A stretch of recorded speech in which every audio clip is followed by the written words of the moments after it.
Okay, so good afternoon everyone. And as Bindu was stating that I have been given the perfect spot to make sure that not to put you on sleep. So hoping that you guys will be up because I've got a very, very interesting topic. Maybe you will resonate to that. So immediately after the lunch, and during the lunch, I was actually going through all groups and people who were sitting individually and having their food to understand that what would have been going on in their minds right now, right? So some of the things that probably I could hear out little loudly, oh wow, this woman is so smart. I wish that I was as successful as her. Do I belong in this gathering? And I'm not sure, but this is something that I could read from the expression, etc. But this is what we started calling as self-doubts, right? And what is this self-doubt? It's actually the voices that are inside our head. The voices that come out and say that we don't belong here, we unbelong, we are unworthy, we are not present here because we deserve it. We are here because we are sheer lucky. That is what brings the self-doubt in women. But it's okay, take a deep breath because you're not the only one. 2 out of 3 women face the same situation in the corporate or in working environment. We are one of those women who are actually experiencing this self-doubt on a regular basis, and they keep thinking to themselves that probably because of sheer luck, and they undermine their skills, their efforts, their experience that has actually got them over here. This is what we have been doing. And if we just compare it with the gender-wise, men versus women, again here the women are faring much, much better because we are the ones who keep ourselves more in self-doubt than anyone else. So let's see that what exactly happens. A few years back, I was in a corporate and I was actually working in some of the best corporates in retail industry like Nike and Apple. And if somebody would come up to me and ask me, hey Iti, you are doing pretty good in your career, how exactly is that working? I would just shrug off my head and probably look down and had no answer at all because I was again indulging in the same thing which was called as self-doubt. I did not know why I deserved to be here. I had no clue why I was standing there and trying to understand that all these intelligent people around me, all these well-deserving people around me, and why am I sitting over there? What am I doing right to move up this career? This is what happened with me. And in Apple, a very, very demanding job, right? I remember I was trying to be perfectionist. What I started doing was, in fact, whenever I had to send out a mail to somebody, I would check it and proofread it 2 or 3 times and make sure that every word, everything is correct. Not just that, at times I would ask my colleague also to please proofread it for me. I was trying to be perfect. In retail audits, I would just go and check every nooks and corners of the retail to ensure that there is no problem. In fact, I used to check under the table as well to see if there are cobwebs or not. You never know if a customer just bent down and see a cobweb over there. Right? So this is what happens with us. We push ourselves, we say that let's be perfectionists. And I'm sure that many of you are currently resonating to what I'm trying to say because many of us try to become that perfectionist person. Right? That happens. It's okay.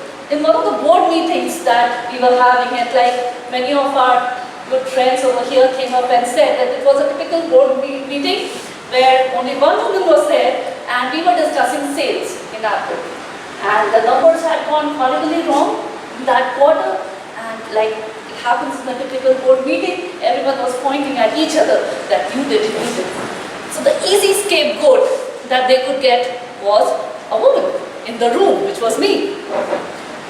So I went through that whole trauma and I came out of that boardroom with pride. And I immediately rushed to my boss's cabin and I asked why this has happened, why I have been being the scapegoat and why the fingers were pointing at me. And he said that it was coming. I knew that it is going to happen very soon and I am happy that it has happened now. I said, what do you mean by that? He said, see, look at yourself, you don't believe yourself. First you start believing yourself, then only things will get better. And that's when I started internalizing it. I realized that there is something that is happening which is wrong with me. Maybe there is something which I'm not doing right, which has made me a part of this whole discussion, and this is why this state has reached upon me. And when I further researched into it, I tried finding it out, what is this all about? I realized this is called as the impostor syndrome. We all face it in some or the other part of the work life, right? If you see the sheer definition of it, which I have given on the screen, it automatically talks about that you are not going to take accountability of your skills, of your efforts, of what you have done, of all your experience. That is what an imposter syndrome is all about. And this is what we have been doing, right? If we just take the imposter syndrome versus the reality, and this is an amazing infographic. The yellow part is what I think others know of me, and the blue part is that what I actually know. The actual imposter syndrome is very, very different to the reality. You can see there's one, a baby bib, probably a large size one, and the other one is looking like a flower. That is what actually happens in reality. If we just take the symptoms of the imposter syndrome, anxiety, we start believing that everything needs to be done on time, everything needs to be perfect, everything has to be done. If something doesn't happen, then we get impatient. We are jumping around. We get harassed. Our days are completely gone bad because we have that high anxiety. The second symptom, perfectionism. All women are supposed to be perfect. They are supposed to be perfect mothers, perfect people, perfect managers. That's what is expected from the world, right? No, it is not. Women, you can be imperfect. Nobody in this world is perfect. Like men are. Men are imperfect. And we women also are imperfect. It's okay to accept and do mistakes. That is what is required to move ahead. And when we do these mistakes, the important thing is to correct these mistakes and move forward. Learn from the failures. That is why we should not be perfect. Next, the fear of failure. We all have that inbuilt in ourselves. We don't want to fail. We always look up upon somebody so perfect, so full of success that we think that we should become that. But not everyone is going to reach the top. You define your own success. Your success can be as high as probably just doing my work, what I am doing, the right way. That's about it. That is a success. So define your successes right way and then don't fear your failures. Don't put up yourself against something that you cannot achieve. Self-doubt, which we have been talking about, right? Since the time I came here. Self-doubt is something that is always there and most of the women do face it. In case if you are the 1 out of 3 person who doesn't have self-doubt, I am sure that you would be having great other things in you and you would have really pushed your imposter syndrome out, right? So, and as I said that you are not the only person. I have actually tried to find that a lot of other women, lot of popular women go through these imposter syndrome. Look at the way that they are writing themselves. I am beating myself up to make sure that things are perfect. They are talking about that they want to do everything. They don't know if people know that they know or not. They are saying that I don't know. This is what people who are super famous already talking about. So what should we do to make sure that this imposter syndrome is down or self-doubt is not there anymore? First thing is internalize, self-reflect. Identify if you have these symptoms or not. In case if you do, there are a couple of things that you can do. First of all, after identifying, you have to reach out to somebody whom you can talk to. And I would not know that who that person is. It can be any of your powerhouse whom you can get that power from. Meditate. Love yourself. Care about yourself.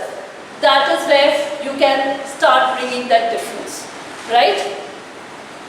Next is own up your achievements. Start doing it. Say, I did it. When you start celebrating your achievements, and this doesn't just mean that owning up achievement, you also need to own up your mistakes. Start learning from your mistakes after celebrating your achievements. We need to do that quite often. Many times we have seen that women in corporate, they don't talk about what all they have achieved so far. They take the back seat, remain silent, and don't really come out and talk about it. So I've got a stage right now here, so I'm going to talk about what all I have achieved, just to name a few. So as I mentioned that I'm running a company called as Think Training and Consultancy, which is now just about to move from a startup to a threshold of MSME in terms of not just the definition but probably revenue as well. So we are just about to move there. This company has been helping women to start their careers and restart their careers for quite some time, and that is why we were awarded top 5 startups in diversity awards last year, 2019. Apart from that, I also run an NGO, a not-for-profit organization called as WEFT, Women Entrepreneurs for Transformation Foundation, which is into supporting and helping women entrepreneurs unconditionally. So in case any of you are women entrepreneurs here, please do join WEFT, and I'm sure that we would be able to help you out with your marketing, with your business development and other support.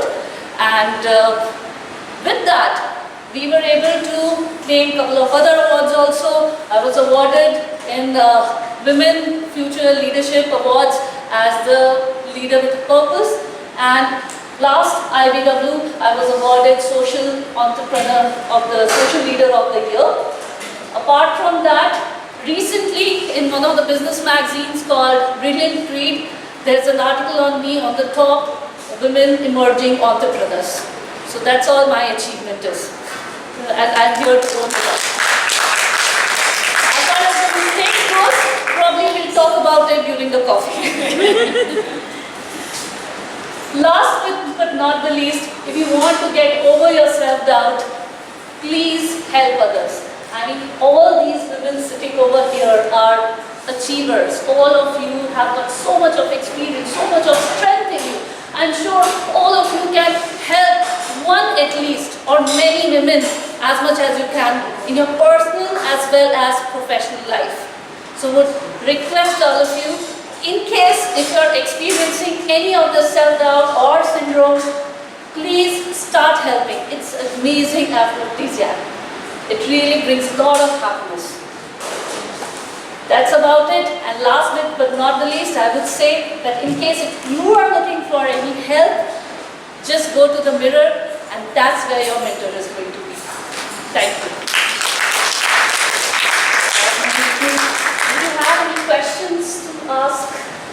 If we have time, we have time, right? Okay.